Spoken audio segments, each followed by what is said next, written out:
Commence primary ignition. I'm just not the hero type, clearly. What a piece of junk. Enterprise, this is the captain. I got a bad feeling about this. It's all part of the plan. Engage. Welcome back to Podcast 2 for 1. I'm your host, Donovan Thompson, with my co-host, Daniel Wingfield. and today is episode 133 of Podcast 2 for 1. Yes, we are sponsored by Kapow Comics, located at 4047 East Kill Avenue in Sherwood, Arkansas. There they have comic books, collectibles, graphic novels, and of course, special guest appearances throughout the year. Kapow! And if you haven't already, hit that subscribe button and notification bell. That way you have to on all future episodes of Podcast 2 for 1, as well as all the cool content we have at 2 for 1 Studios, youtube.com/2 for 1 Studios, the best place to consume the content.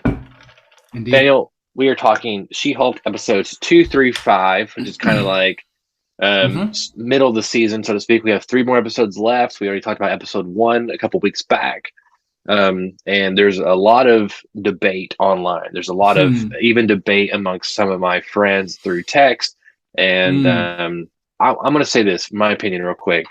I'm really enjoying it. Like, I'm looking at it as a sitcom. I'm looking at it as you know, just like a fun 23 minutes every week. And I do have issues with like its place within the MCU, what it means for the MCU and the larger tone, which we've had issues. It seems like all phase 4. But it's not the lawyer show that I thought I was going to get. I feel like we might get that with Daredevil Born Again. I'm hoping. I can only hope. But I'm still enjoying it. I think it's funny, and I think it's a fun weekly watch. So what's your thoughts on it? Yeah, I mean it's kind of low stakes entertainment a little bit in the you're right. It's just usually pretty, rom-com-y type plots, love interest type plots, just, a main character trying to get her life in order type plots. I will say, like, it's fine. I'm enjoying it fine. I think there are moments that are funny, and then there's a lot of moments that are a little cringy. Watching the show has really solidified an idea for me when it comes to Marvel, when it comes to Phase 4, is that compared to the Infinity Saga, Marvel is taking itself much less seriously as a universe. And I have two competing thoughts on this. For one, I am, kind of a hardcore fanboy, and I want all of my universes to take themselves deathly seriously, because that's how I kind of live out the stories that I told in my bedroom as a kid with my action figures, because all those stories were deadly serious in my room, and so I think there's this part of me that's a little bit like, well, that's not my favorite version of this, just because I think it just ends up feeling a little silly or even a little pandering at times. And then my other thought on it is that we're watching shows about green people in spandex, and that if there's not room to be silly in these kinds of shows, where is there room to be silly? And does this kind of, is it really the right decision maybe for Marvel to take itself a little less seriously? And I don't think that's completely going away. I think, movies like No Way Home were pretty serious, or took itself pretty seriously. I think it's just, since the Infinity Saga has ended, it just feels the worlds feel a little less consistent, a little more slapstick, a little bit more meta, and obviously She-Hulk is a meta show in it's like, that's part of the style. But I do have just this, like, okay, it's okay. It's not, it kind of signals that the universe or the MCU is going in a direction that isn't my favorite.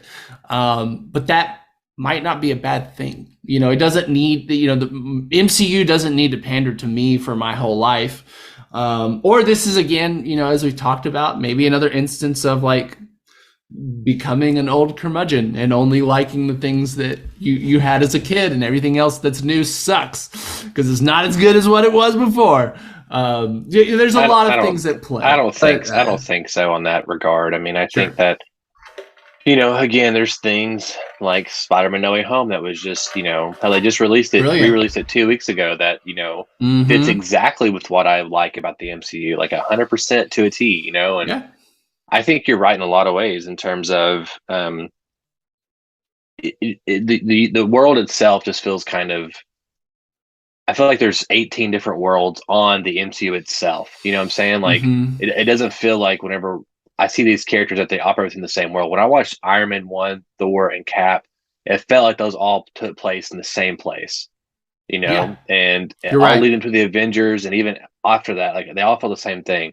I think it's a double-edged sword for them because one, when Endgame hit, they had 23 movies. That's a lot of movies, and every year, every movie, there's always the critic or there's the fanboy saying they're going to fizzle out. This is the end of the superhero year. This is the last year. Like they can't keep doing this, and they've kept proving in a lot of ways that there's still an appetite for these things. I mean, you know, Yeah, Spider-Man, absolutely. it is Spider-Man, but he made almost $2 billion in this movie, and even Thor, Love and Thunder, you know, which I keep going lower and lower on my score for that movie as as I get away from it. Is that it's you know, with China and Russia, like Ragnarok had box office wise, it would have made more money than Ragnarok. It would have made more money. And that was still like coming off of a pandemic kind of time period. You know, it's the box office. It's not as strong still as it was 3-4 years ago. And I think that it's kind of like the thing. Remember when Logan came out and we were kind of like, oh, this is, you know, it's the ability to kind of like have a superhero movie and then kind of start merging different genres with them, right? We had Logan, which felt like a Western, kind of almost like indie film compared to like all the other X-Men movies. We had Deadpool, which is like an R-rated comedy. You know, we had, you know, The Dark Knight Rises, which is like a serious grounded movie. Then we had Spider, you know, I mean, like it kind of felt like the comic book genre is more malleable than say like the Western or something like that. They could take the, you know, whatever. And I think that they're really leaning into that, and like they have a Disney Plus thing, and they can't. I feel like they can, and make me happy, but they're trying to gather obviously the biggest amount of eyeballs on the entire planet, and they're trying to give something to everybody, right? A comedy, a coming of age story, you know, Moon Knight's kind of like it's more of a swashbuckling kind of psychological thriller. It's like Indiana Jones / you know, M. Night Shyamalan. You know, kind of. You know, and Hawkeye's a Christmas, you know, setting, but and a very action adventure kind of. WandaVision is a weird, like meta kind of emotional show. Loki is also this kind of weird thing. Falcon Winter Soldier character studies, what I would call those, right? Falcon Winter Soldier is more like, you know, political drama. You know, kind of, you know, it's got a lot of political stuff in there, a lot of social stuff, like war movie type stuff, you know. And look at Werewolf by Night coming out. It's black and white. It looks like it's shot on like 16 millimeter, and it's like a classic 30s 40s Universal's monster movie. And I'm super excited for that. And that looks like it doesn't fit in the MCU. Like if you show that, like after Iron Man 2, I've been like, what the fuck? This does not work with an Iron Man 2 time period. But I think that part's cool. When they hit it right, it works. But whenever you have things, the universe, like people run, I think also part of it is we as fanboys want to know how the universe works. We want to know like the state of things. Like, so the snap was a really important thing, right? And I think they talked about it a little bit in their movies, but they kind of publicly said like, we're moving away from the snap. This is like a post-snap world. We're not really talking about it anymore. And I think doing that is kind of a mistake because I feel like there's so much more to kind of mine from that because it's such a big event. And also, I think that, like example, in Thor: Love and Thunder, there is an ice cream shop that they're opening up. It's like the Infinity ice cream shop. It's like, okay, you're treating this like half the universe died, and you're making a fucking ice cream. It's like having a Nazi symbol and like selling ice cream, you know? And like no, exactly. It's like, what? This is kind of weird. Like this is like a weird. It's like, what are you trying to say here? And I think that's it'd be like having a nitrous bar and you call it the gas chamber or something like that. Exactly. And it's if that was actually real, and you know there was a Nazi like inspired like jokey kind of retail place, people would I think destroy that. You know, like it would never. You know, that makes no sense to me. You know, I agree, and I think you know. There is this level where it's there's a difference between not taking yourself quite as seriously and then like almost not caring a little bit, like, and then like, or it feels like you just didn't think it through, kind of thing, right? And I think that does tie into, and you know, this is some stuff that's like kind of reading between the lines a little bit. But I do feel like, and especially She-Hulk, I think She-Hulk and I think Miss Marvel were clear examples of this to me. The production seems very rushed. The amount of times that I feel like we're cutting around lines or cutting to performances, like the amount of times we cut just for an actor to finish one like word of the sentence, that you can tell like, oh, they cut because there was a performance issue probably or something on the previous take and they had to cut around that. That to me sounds like rushed production, right? Because like if you're not having a director sit there and analyze the performance, be like, no, do it again. We need this right. You know, you're just kind of running through things. You're shooting for coverage. So it's like, okay, well, if he didn't say it from this angle, he'll say it right from the other angle. You know what I mean? Like that kind of stuff I'm feeling some of that. And maybe I'm totally off, but I think, you know, we've heard the reports about the VFX artists.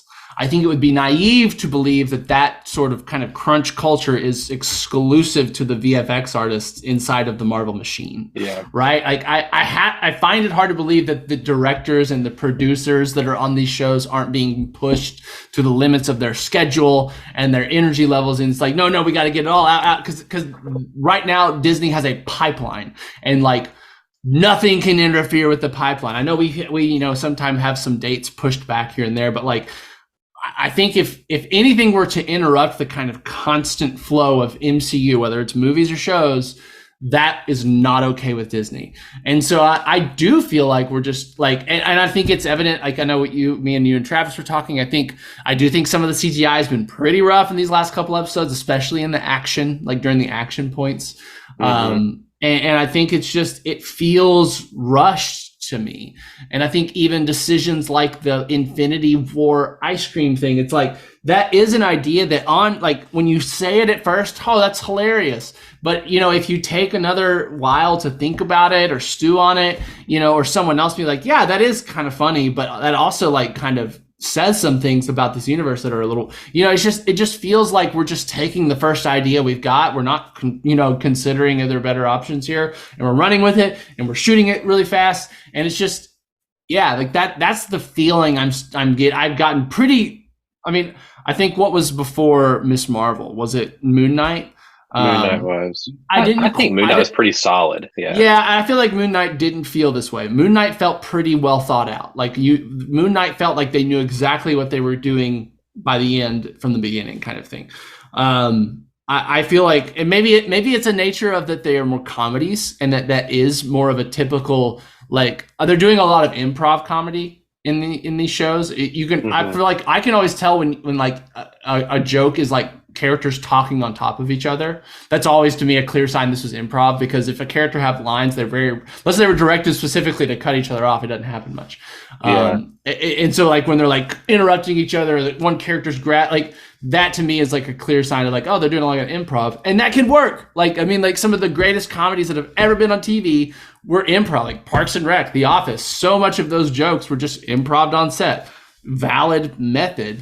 But at the same time, like, I don't know, there's give and a take to that kind of style. But no, I agree. And again, all that being said, I'm still having a good time with it. I'm still enjoying some of the things. Like example, I like that, you know, we have the Abomination back, and I like that, you know, we're seeing good.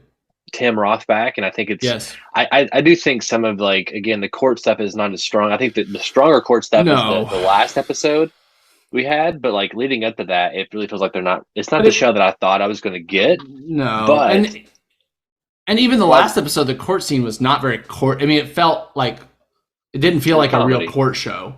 No. You know I want A Few Good Men. She-Hulk is what I want. I want Matlock. You know what I mean?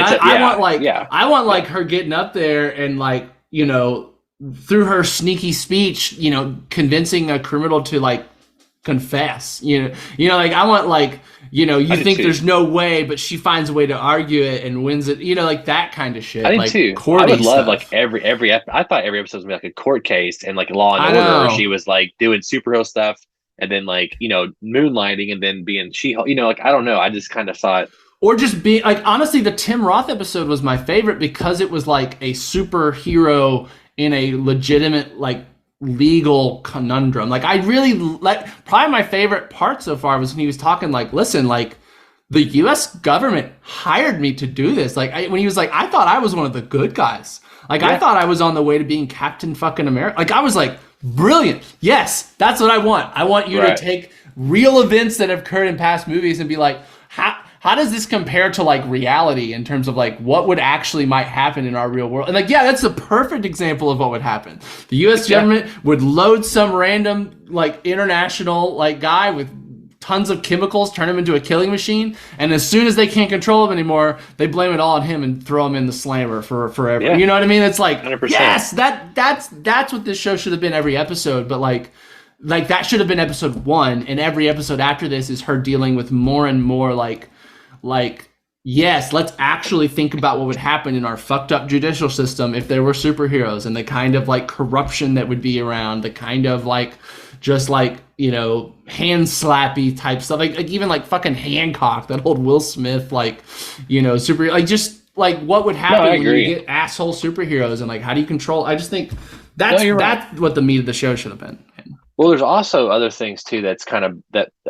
Here's a part that's really bothered me that I saw is some of the continuity. I feel like it's not as controlled in these, because example, you have in the episode with Blonsky that he is sent Wongers, so to speak. Wongers comes and gets Blonsky, and he pulls him to the cage fight. Right. First of all, really lame excuse. I'm hoping there's more reason there of why he did it versus I'm trying to train to become a better Sorcerer Supreme. Like that's an awful reason to do that. But that's not my issue. Is that happens during Shang-Chi. Shang-Chi happens relatively quickly, within like a day or so, day or two, and or less. Right. At the very end of Shang-Chi, you have, and granted, it's a post-credit scene, but you have, was it Bruce? Yeah. And like he's a human form, and his arms in a sling, and it's like, but we know that Bruce now is off planet going, it looks like to Sakaar, probably to find his son that he probably didn't know he fathered. It's like, how does his arm's already healed, right? So it's like, where's this fit now? Like to me, like I'm just a fan who doesn't get paid for this, and I catch that kind of, that's a huge thing. Is like, where's Blonsky at this time? What we're making a show about this, and there's hundreds of $1 million being poured in. How do you not notice that kind of stuff? Maybe there's more to it than I'm seeing. Maybe the credit sequence is somewhere else, and maybe Bruce's arm is broke again. I don't know, but it don't feel like. No, it doesn't. It just feels like they're not planning ahead as much as they were. Or just not paying attention. With the Infinity Saga. You know what I mean? Like they aren't looking as far ahead and like planning things out years as much in advance. They're just kind of, and maybe like, honestly, I will say it almost feels like since Infinity War Endgame, Disney has been more in control. And it's been more following like what I would call it like a Disney model. Like how they're handling Star Wars is how the MCU has felt since Endgame for me a bit. Where it's just like as much content as possible.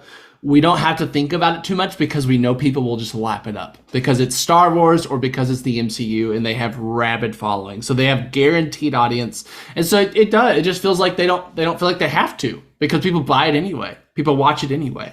You know what I mean? And like maybe that is what's going on. I don't know. Like I know there's been some rumors of like of why can't I think of his name? The executive Feige having less control recently or having some of that taken from him, which I'm like, who the fuck thinks they're smarter than Kevin Feige on how to manage a superhero franchise? I don't get it. Like that to me is just like, does, yeah, I know. Well, it seems like he has a bit of an ego thing. It does, from the stories we've been hearing, especially about the transition of power between him and Iger.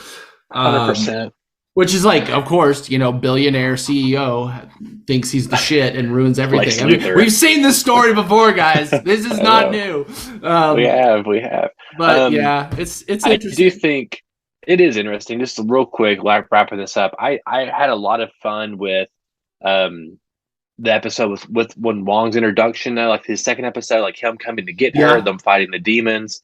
Like I think it's kind of like I'm not a fan again of some sorcerer who's got Carmitage. He's got like the ring still. Like I don't know why they would let him keep the ring. You know, like No. stuff like that No. feels not like. Yeah. It feels just too lazy on the Sorcerer Supreme. You know, it feels like they're making these characters not feels responsible. Exactly. They seem silly. They seem incompetent. I love like her speed dating through Tinder. Sure. I love, you know, like I do like the idea of everyone loving She-Hulk and not loving Jennifer Walters. I think that's good.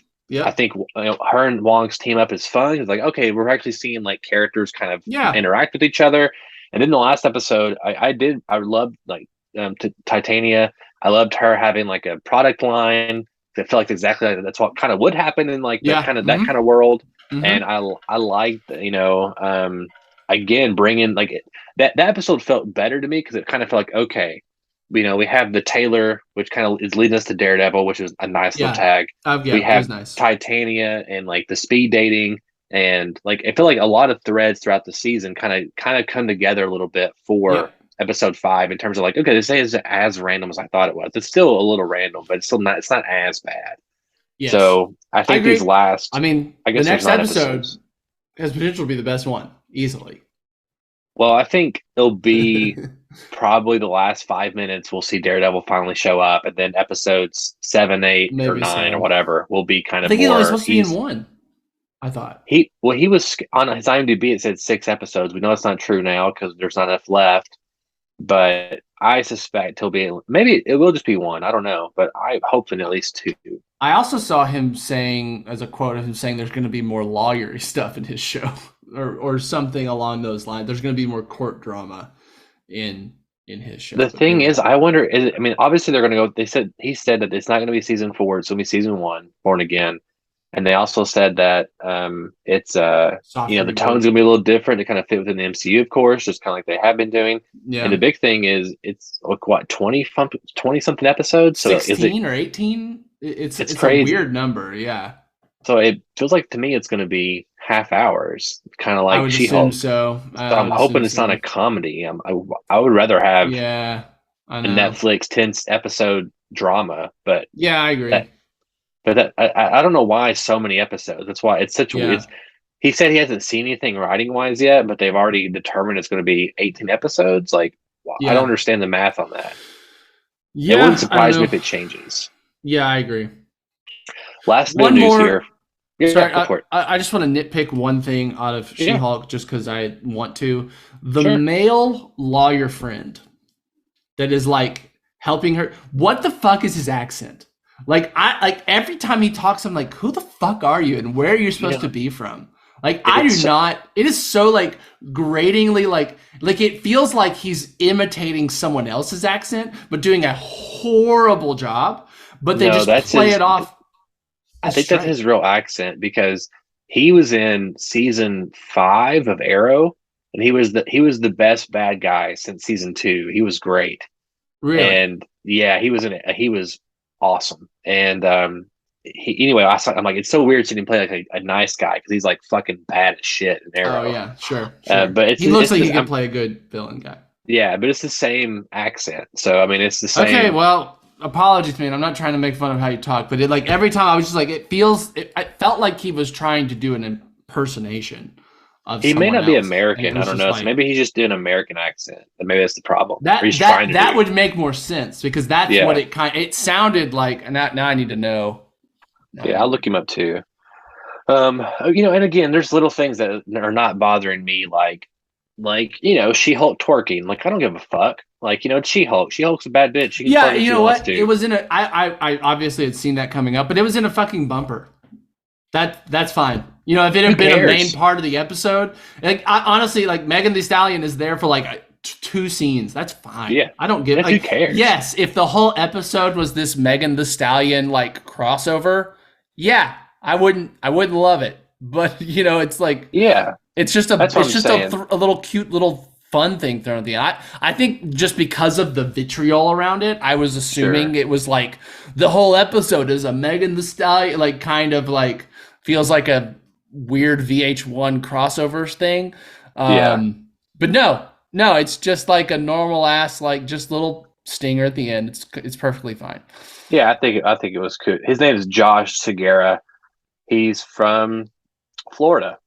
So, yeah. Okay, well, There you go. Anyway, big thing. Last thing I'll say is now we know that Daniel Creston is from director of Shang-Chi is directing yeah. Avengers: Secret Wars. So that's I like Shang-Chi. Like I think we had a lot of praise for it. When it came I think out. it was one of the most competently told movies from the MCU we've had in a time. I don't think the story itself was fun and like a fun time. I wouldn't say it was amazing, but I would Sure. say that like the storytelling, like how it was told, the pacing, the action, the emotion, all of that was a really good mix for me. You know what I'm saying? And a good villain, like, a sympathetic, and a good villain. And so I think like if you're looking at it as like he knows how to like kind of effectively tell a superhero story, then I like the pick a lot because I think he has shown that, and especially as far as like new directors, he's one of the probably the most like Shang-Chi is not it's not probably in my top 5 MCU movies, like maybe in the top 10, but it's low. But it was really well made. Like it felt like a firm hand was on it, and that hand knew what it wanted, and it got what it wanted. And so at that level, I think that's a really smart choice. I think even though like it wasn't Daniel that was sitting there making these, he was not the director on the fight choreography, but it does give me like it makes me feel good, like knowing okay, at least we're gonna have some badass Shang-Chi. Yeah, well, and it's fighting with other characters. When I think too, like they did a great job of the fighting and forming the story in that the this action is for very much. Kang Dynasty. Sorry, not Secret Wars. Kang Dynasty. Yeah, that's right. And I think honestly, even like just the mix of action with everything else was a good mix for me in Shang-Chi. Like it didn't have too many action scenes where I was like, oh, this is dragging, and then it didn't have too much like dead time of talking before more action. You know what I mean? Right. So like, I think that's an important thing to balance for. And it's going to be the same writer as Ant-Man and the Wasp: Quantumania, which is kind of makes everyone think that's going to be like a darker movie, which it needs to be because Kang the Conqueror's in there. And I think it makes sense because that writer, I guess they impressed him enough where he's writing Kang. He already did it once, and so he's going to do it again. Yeah. Well, apparently there was some behind closed doors scenes of Quantumania that people were pretty fucking hyped about. I've seen them. Yes. Oh, are they good? I mean, it's good enough. I mean, it's literally like Kang. it's the worst. Yeah, and he looks like Jonathan Majors. He's not.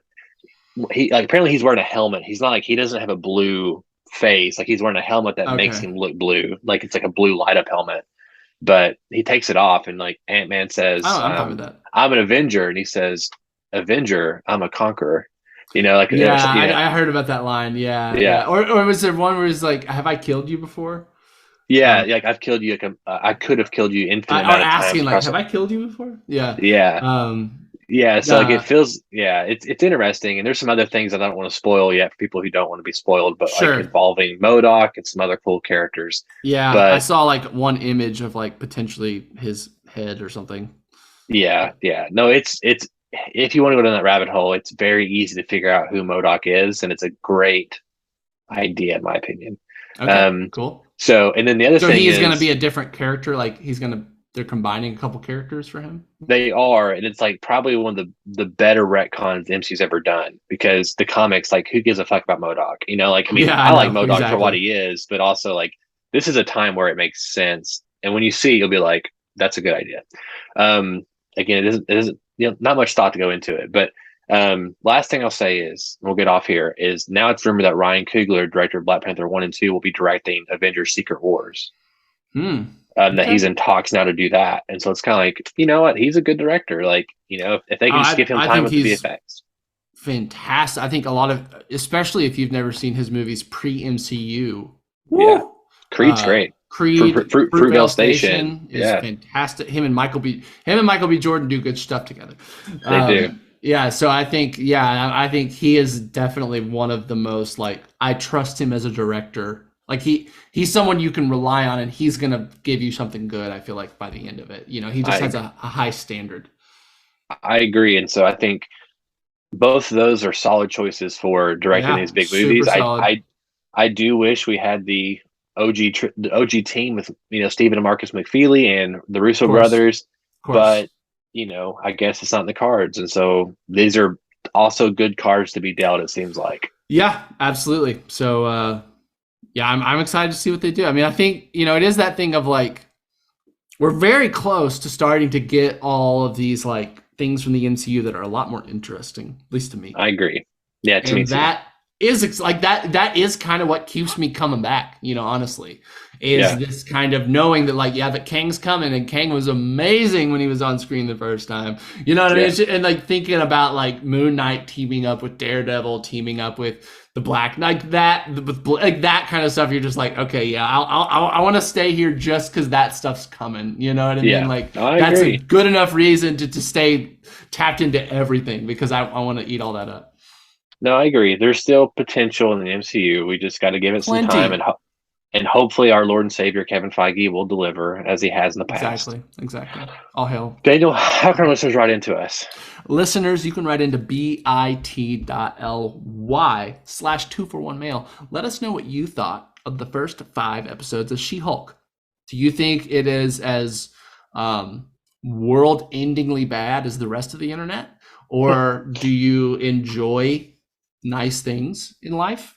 Do you look for reasons to be happy, or do you just want to be depressed all the time? That's what I want to know at bit.ly/241mail. And of course, if you can't hit our bill, you can always hit us up in the comment section below, youtube.com/241studios, the best place to consume the content. There we have our weekly podcast, and also have hopefully other things coming around the corner. We have 133 episodes of the podcast. We've been going strong for almost 3 years now. I think we have Bruce Hutchinson around the corner, coming around to do some more script analysis with us. We have Rings of Power, House of Dragon, She-Hulk, and whatever else is coming down the pipeline. I'm sure we'll be talking about it in some form or another. Edge Runners, we got to talk about that. I finished it last night. I'm on episode 4, and I'm like, woo! It's good, baby. It's good. Yeah, you're going to like the ending better than I did. It's still a good ending, but I would have done one little thing. And I have a feeling I know what it is. Yeah. We got to talk about that, though. I mean, that show's gorgeous, and the way it connects to the game is really fun.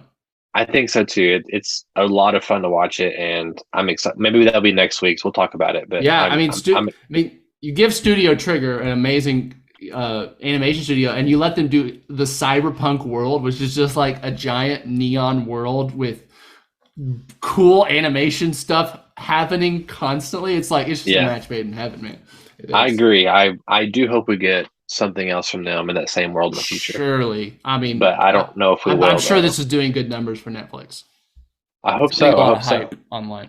So. Anyway, Daniel, my name is Donovan Thompson. I am Daniel Wingfield. And we have spoken.